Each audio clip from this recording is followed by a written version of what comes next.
Our idea of slavery is far different than what occurred in antiquity.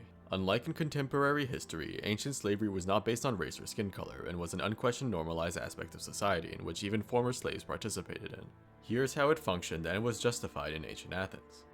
Slavery in Athens was different than we may imagine, as slaves were often given relative freedom of movement. Many slaves worked domestic jobs, which included going outside without their masters, working as shopkeepers, bankers, and artisans. Back then, it would have been hard to differentiate slaves from freedmen, as they generally resembled middle to lower class individuals just working in the city.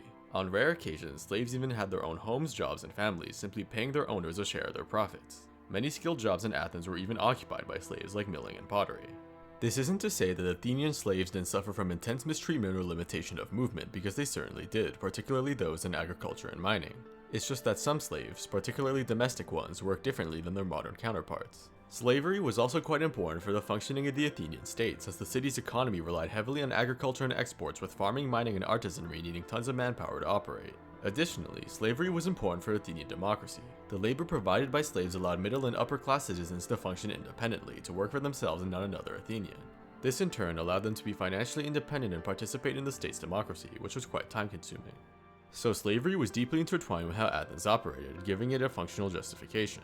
But it was also justified through moral means. Many Athenians just thought nothing of slavery, that it was a normal and unquestionable aspect of their lives. To them, it was an arbitrary calamity, just an unfortunate disaster that could happen to someone that was neither fair nor unfair.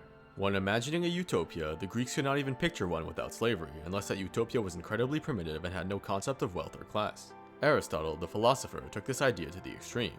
He argued that slavery was natural, that some were destined to rule and others to serve. Those who served, i.e. slaves, were different creatures who possessed organs and emotions enough to live and complete tasks in the same way an animal would. Freedmen could understand virtue, while a slave couldn't, as their souls were inferior. He also played into slavery's supposed necessity for the functioning of Athens, as well as xenophobia, as most slaves were non-Greeks or barbarians. Overall, slavery in ancient Athens is different from contemporary slavery in the sense that slaves had relative freedom, often indistinguishable from freedmen. This isn't to say that slaves liked being slaves, that just isn't true.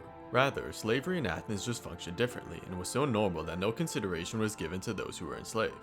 However, justification for slavery resembles its modern counterpart in terms of necessity and dehumanization of slaves. It's often said that history doesn't repeat itself but rhymes, and contemporary slavery, when compared with ancient Athens, is most certainly an example of that.